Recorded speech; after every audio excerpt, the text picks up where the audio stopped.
Company के खर्चे पर दोस्तों के साथ थाईलैंड जाना दीपक के लिए किसी सपने के पूरा होने जैसा था। वहां जाकर सलोनी से मिलने के बाद दीपक के मन की रंगीनियां जागने लगी। कंपनी मीटिंग के लिए थाईलैंड ले जाने वाली कंपनी की बात सुनते ही दीपक और उसके दोस्तों की बाछें खिल गई। एक तो कंपनी के खर्चे पर विदेश जाने का मौका, और वह भी थाईलैंड जैसी जगह जहां पत्नी और बच्चों का झंझट नहीं, यानी सोने पर सुहागा। दीपक और उसके दोस्त पंकज और राजन तैयारियों में लग गए। वे दिन गिनने लगे। जाने के जोश में वे अतिरिक्त उत्साह से काम करने लगे। जाने का दिन भी आ गया। अहमदाबाद से तीनों मुंबई पहुंचे। कंपनी के देश भर के डीलर मुंबई में इकट्ठा होने वाले थे। फिर वहां से सब इकट्ठा बैंकॉक जाने वाले थे। रात की फ्लाइट से सब बैंकॉक पहुंचे और सुबह बस से पटाया पहुंचे।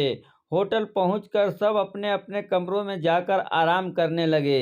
दीपक को हफ्ते भर से बहुत मेहनत करनी पड़ रही थी। वह थकान से निढाल होकर पलंग पर लेट गया। लेटते ही उसको झपकी आ गई। आधे घंटे बाद ही रूम की बेल के बजने से उसकी नींद खुल गई। उसने झल्लाते हुए नींद में ही दरवाज़ा खोला। राजन और पंकज तेजी से कमरे में आ गए और चहकते हुए बोले, चल यार, थाई मसाज करवा कर आते हैं। शाम दाम को चलेंगे यार, अभी तो थोड़ा सोने दो, बहुत थक गया हूँ। दीपक ने पलंग पर लेटते हुए कहा, अरे शाम को तो ओपन शो देखने जाएंगे, मसाज का टाइम तो अभी ही है, फिर आने के बाद नाश्ता करेंगे। पंकज ने कहा, अबे तू यहाँ सोने आया है क्या? और थाई मसाज करवाने से तो सारी थकान उतर जाएगी। राजन ने पंकज को देखकर आंख मारी। और क्या, होटल के सामने वाली सड़क से उस पार ही तो मसाज पार्लर है। पंकज ने कहा, तुम लोग जरा देर भी सो ए नहीं क्या? मसाज पार्लर भी ढूंढ आए।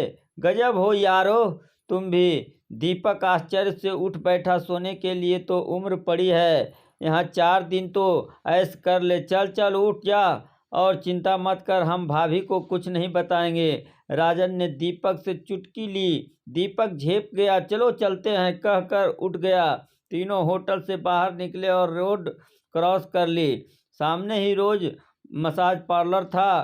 तीनों पार्लर में चले गए। रिसेप्शन पर भड़कीले और कम कपड़ों में एक थाई लड़की खड़ी थी। उसने मुस्कुराकर तीनों का स्वागत किया। उसने गहरे गले की शॉर्ट ड्रेस पहन रखी थी।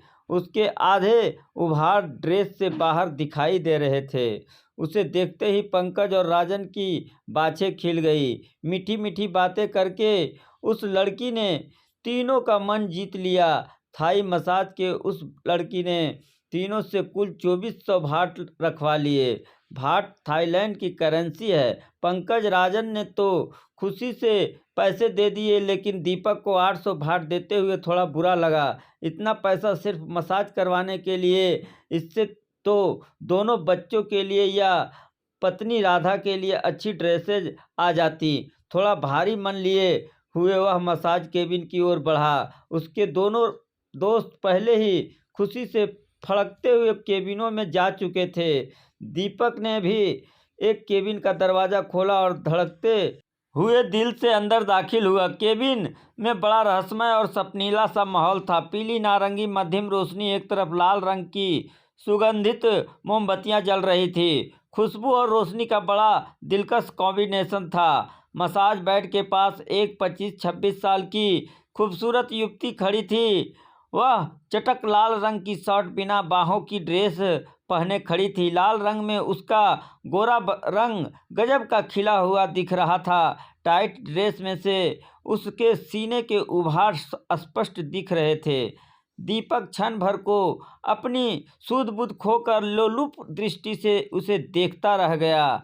लड़की उसकी हालत देखकर मुस्कुरा दी तो दीपक झेप गया। मसाज वाली लड़की ने इशारे से उसे कपड़े उतार कर बेड पर लेटने को कहा। दीपक उसके जादू में खोया या यंत्रवत कपड़े एक और रख कर बेड पर लेट गया। बेड की चादर मुलायम और मखमली थी।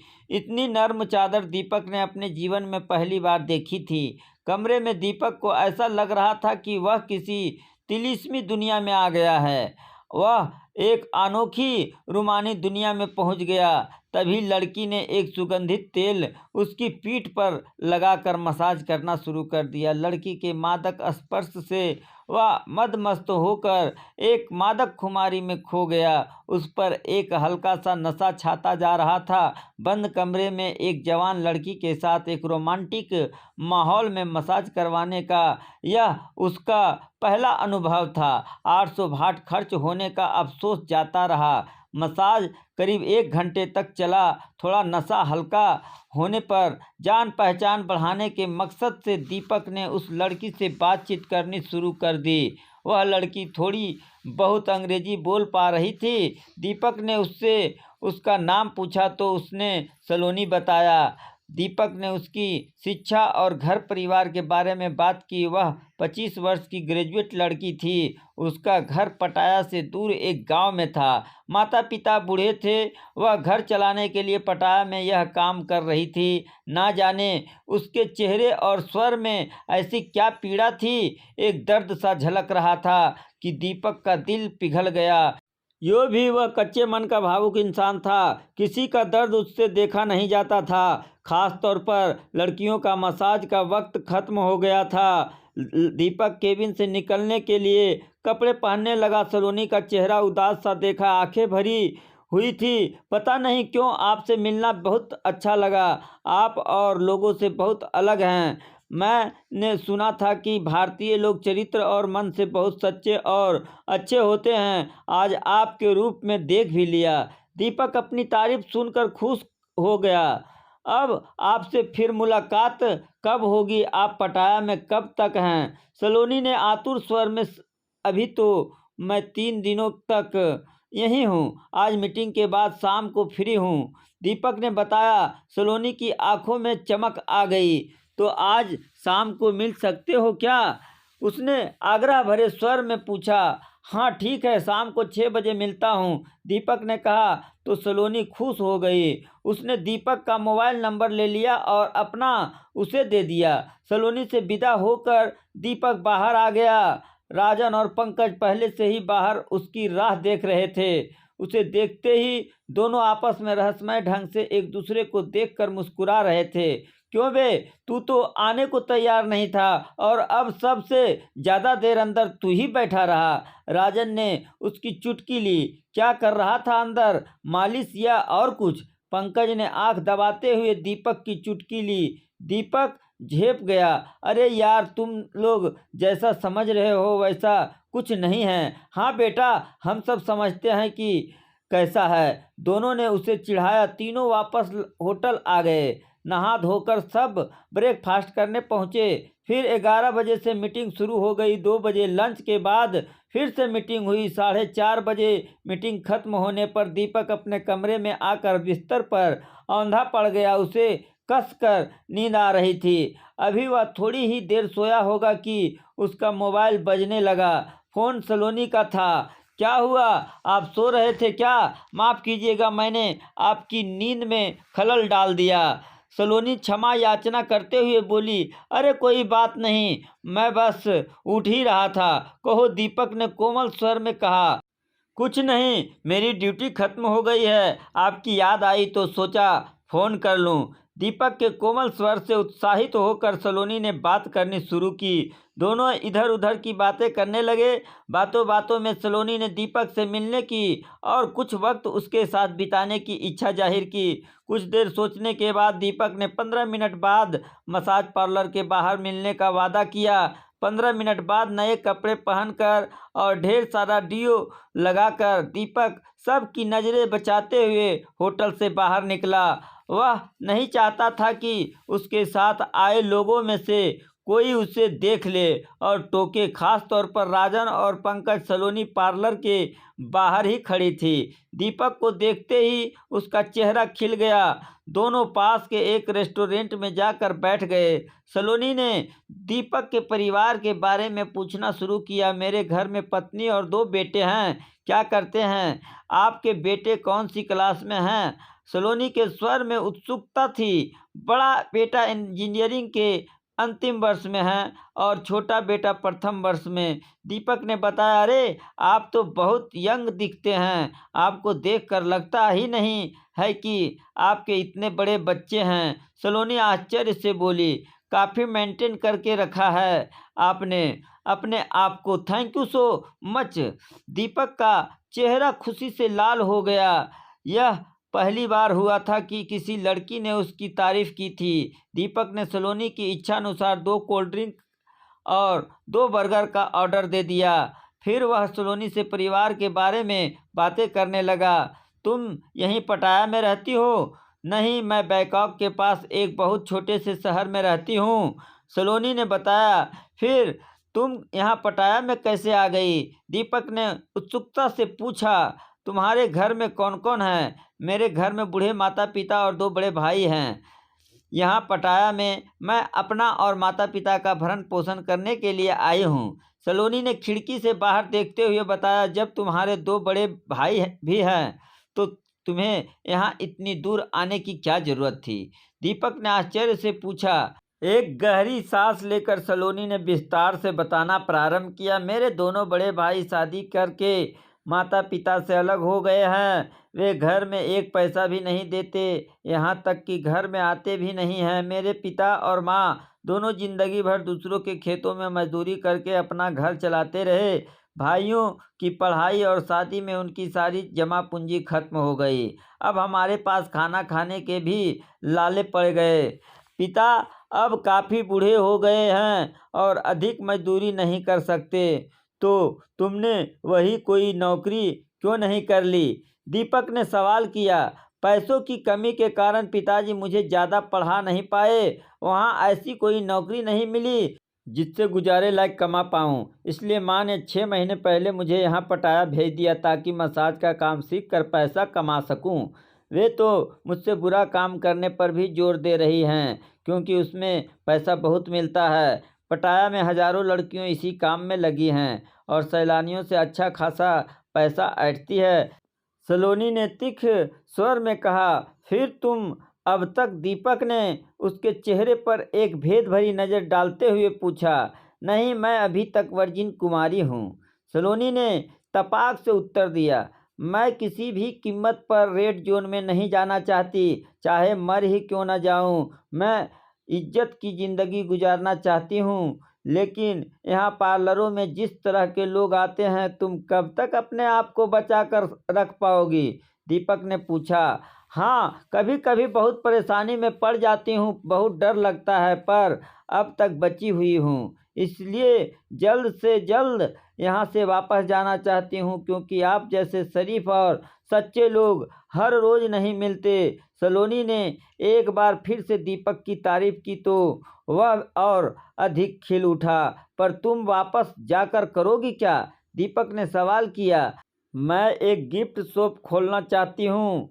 मेरे छोटे से शहर में ज़्यादा दुकानें नहीं हैं। अगर मैं शॉप खोल पाई तो अपने परिवार का पालन पोषण करने के लायक अच्छा काम कर सकूँगी और फिर मुझे रेड जोन की जिल्लत भरी ज़िंदगी जीने की कोई ज़रूरत नहीं रहेगी, सलोनी आशा भरी आवाज़ में बोली। कितनी रकम की ज़रूरत है तुम्हें शॉप खोलने के लिए? दीपक के मुंह से ना चाहते हुए भी जाने कैसे यह सवाल निकल गया। $2000 में एक अच्छी शॉप गांव में खुल सकेगी, सलोनी ने उत्साहित स्वर में जवाब दिया। दीपक के गले में जैसे अचानक ही कुछ अटक गया।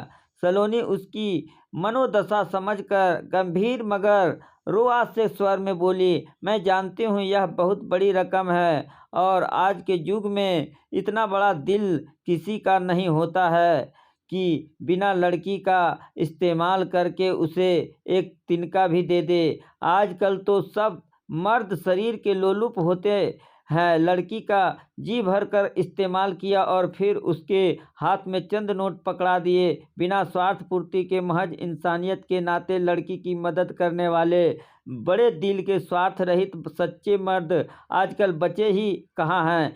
सलोनी ने एक तीखी चुभती हुई नज़र से दीपक को देखा। सलोनी के आक्षेप से दीपक के अंदर का मर्द तिलमिला गया। उसी क्षण उसके अह ने सिर उठाया। क्या तुम सच्चे और शरीफ मर्द नहीं हो? नहीं नहीं सलोनी, मर्दों के बारे में तुम्हारी यह धारणा सही नहीं है।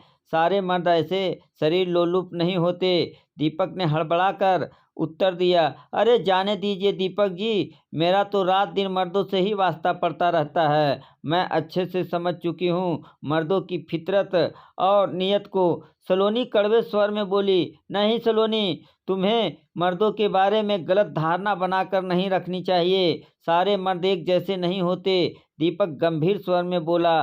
मेरा पाला तो आज तक कामुक पुरुषों से ही पड़ा है। मसाज करवाते समय ऐसी ऐसी हरकतें करते हैं कि अपने आप से ही घृणा होने लगती है। सलोनी की आंखें छलछला आई। क्षण भर को दीपक को उस अनजान विदेशी लड़की से सच्ची सहानुभूति हो आई, पर उसने जल्द ही अपने आप को संभाल लिया। कहीं सहानुभूति जताते ही यह पैसा ना मांगने लगे। पर तभी मन के एक कोने में एक धिक्कार सी उठी कि उससे मसाज करवाने में, बातें करने में, उसके साथ रेस्टोरेंट में मिलने आने में उसे कोई एतराज़ नहीं है, पर उसकी मदद के नाम से वह कतरा रहा है। आखिर कहीं ना कहीं वह एक कम उम्र खूबसूरत जवान लड़की के प्रति किसी प्रकार का तीव्र आकर्षण अपने मन में महसूस तो कर ही रहा है। ना शाम ढलने लगी थी। अब आप कहाँ जाएंगे? सलोनी उससे पूछ ही रही थी।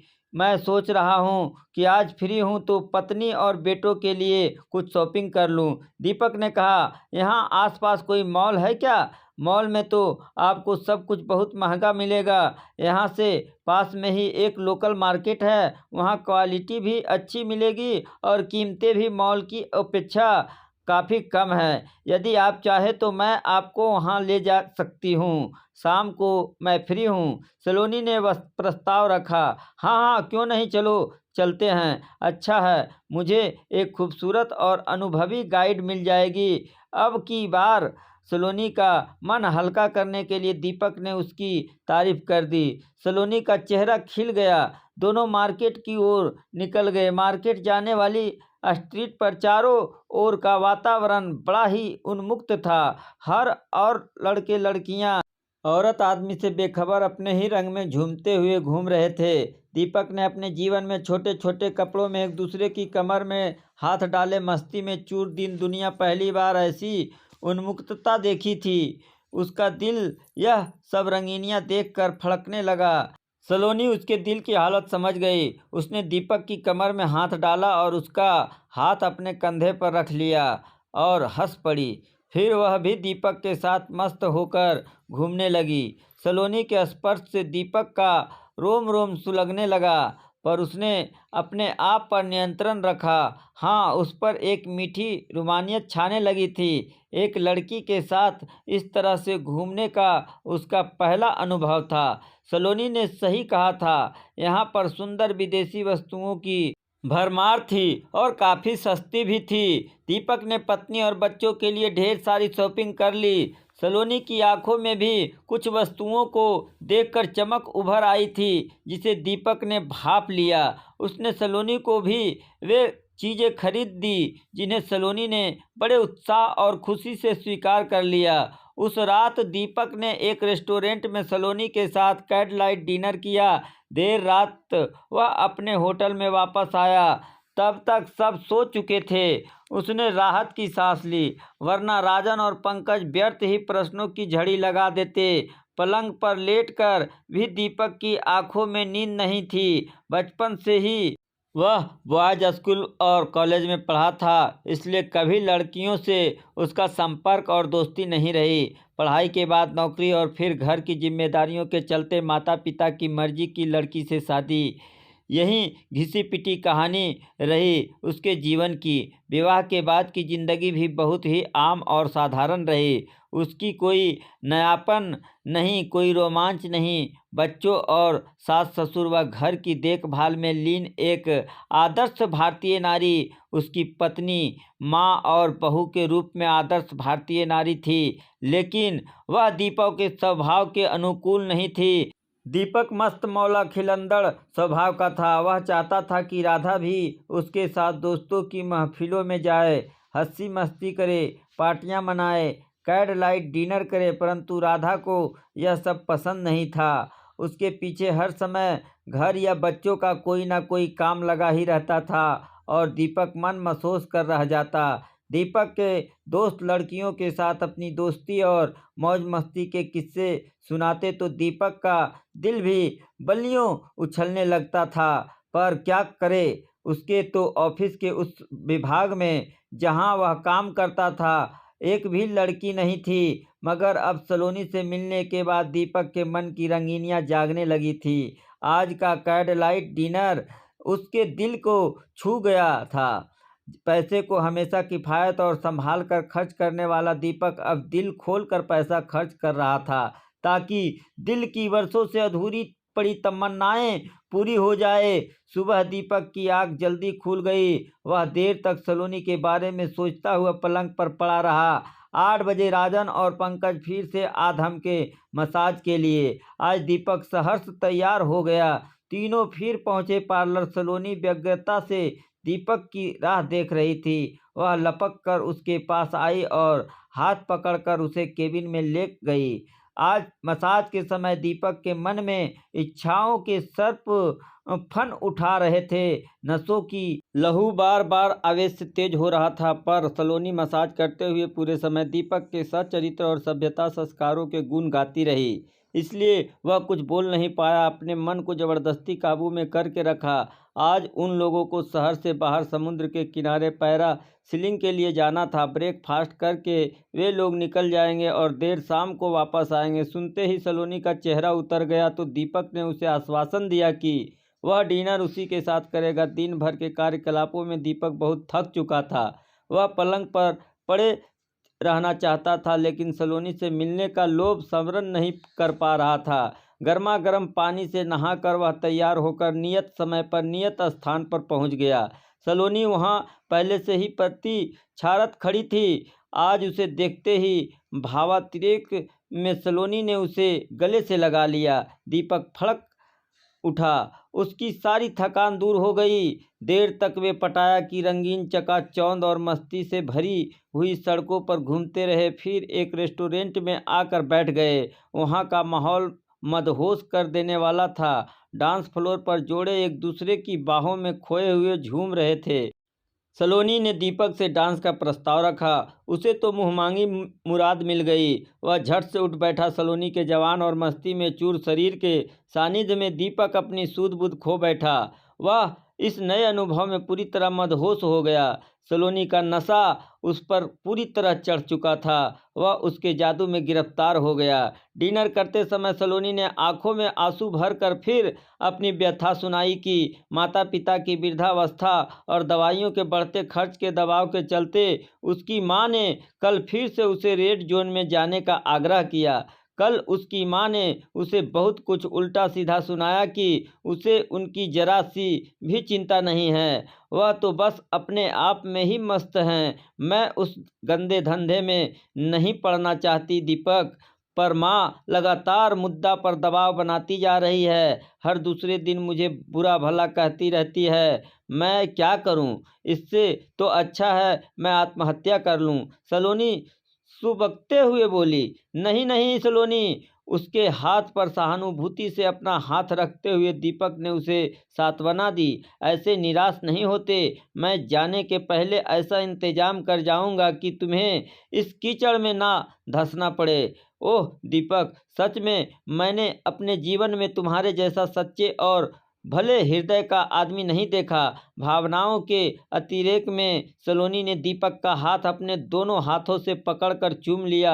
उस रात होटल के कमरे में सोया दीपक सुबह होने तक इसी उधेड़ बुन में पड़ा रहा कि क्या करें और क्या नहीं। एक क्षण उसे एहसास होता कि वह व्यर्थ ही सलोनी के चक्कर में पड़ गया है। 4 दिनों के लिए आया है, घूमे फिरे और लौट जाए। बेकार ही यह जंजाल उसने अपने गले बांध लिया है। जिंदगी में दोबारा कभी उससे मुलाकात तो होगी नहीं, फिर इतना पैसा वह क्यों उस पर खर्च करने की सोच रहा है। पर दूसरे ही क्षण उसका पुरुषत्व उसे धिक्कारता कि वह एक बेबस की मदद करने से कतरा रहा है, वह भी चंद पैसों के लिए। सच तो यह था कि वह गले तक सलोनी के आकर्षण में डूब चुका था।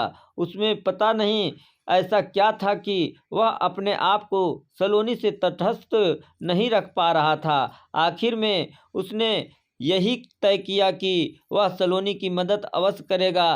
तब जाकर उसे नींद आई। $2000 मामूली रकम नहीं थी। दूसरे दिन राजन, पंकज और एक और दोस्तों के पास से इकट्ठा करके दीपक ने ठीक $2000 सलोनी को दिए। क्षण भर को सलोनी हतप्रभ सी खड़ी डॉलर्स को देखती रही, फिर दीपक के गले लगकर रोने लगी। उसकी आंखों में खुशी के आंसू बह रहे थे।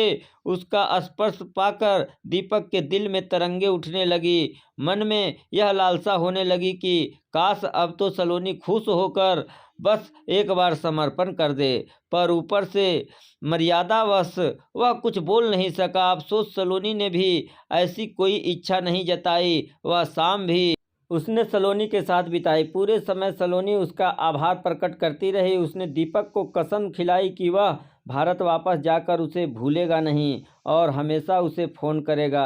दूसरे दिन दीपक भारत के लिए वापस निकल आया।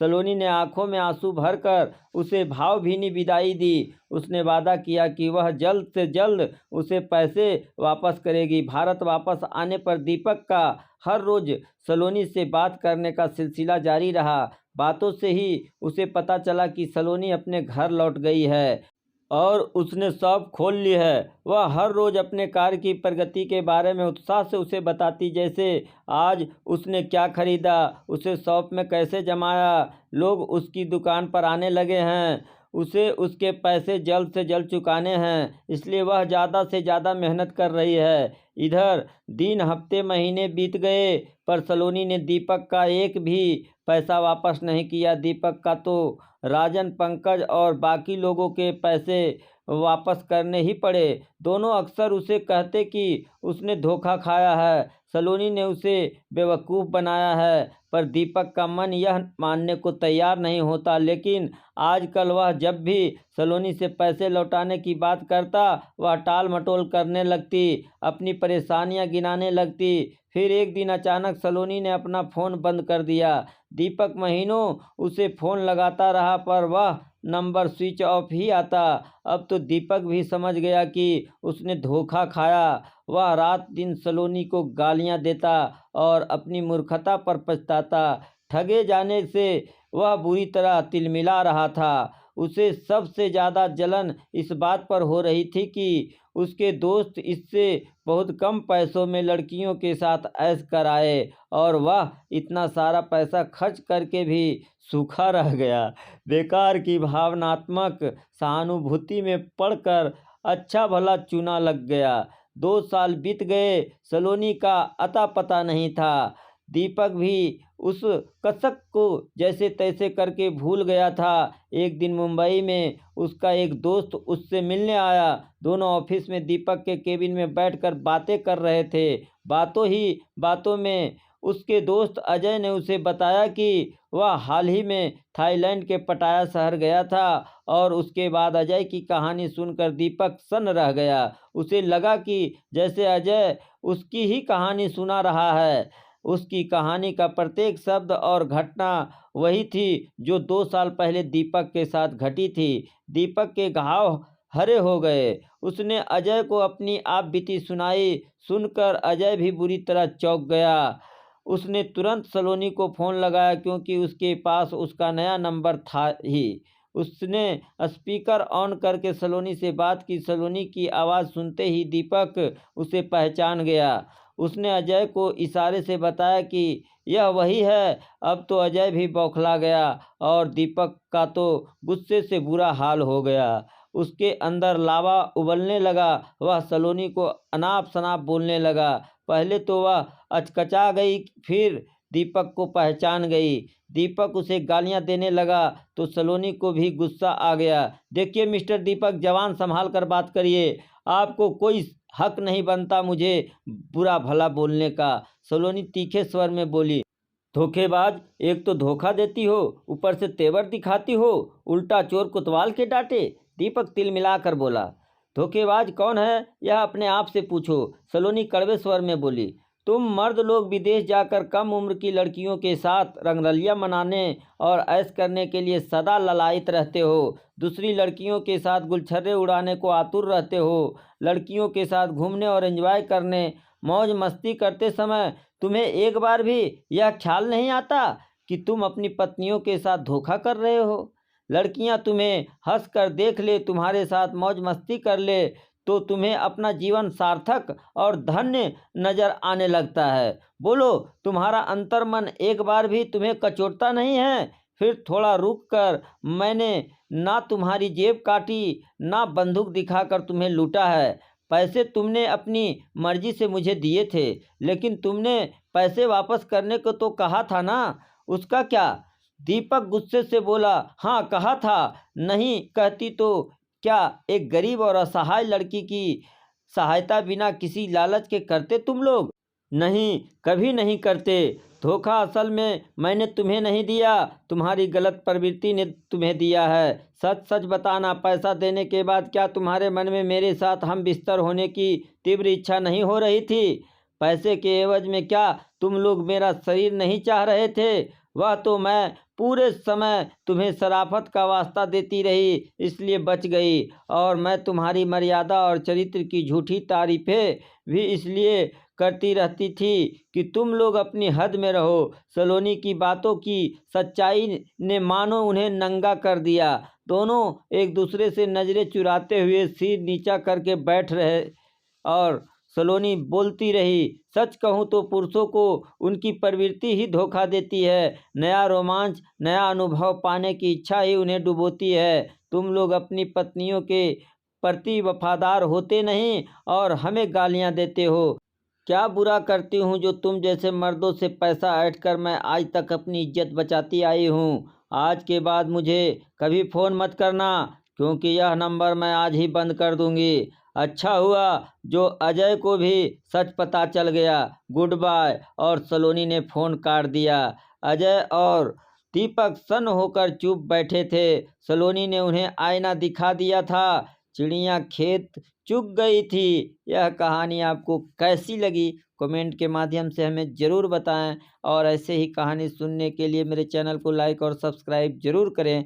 धन्यवाद।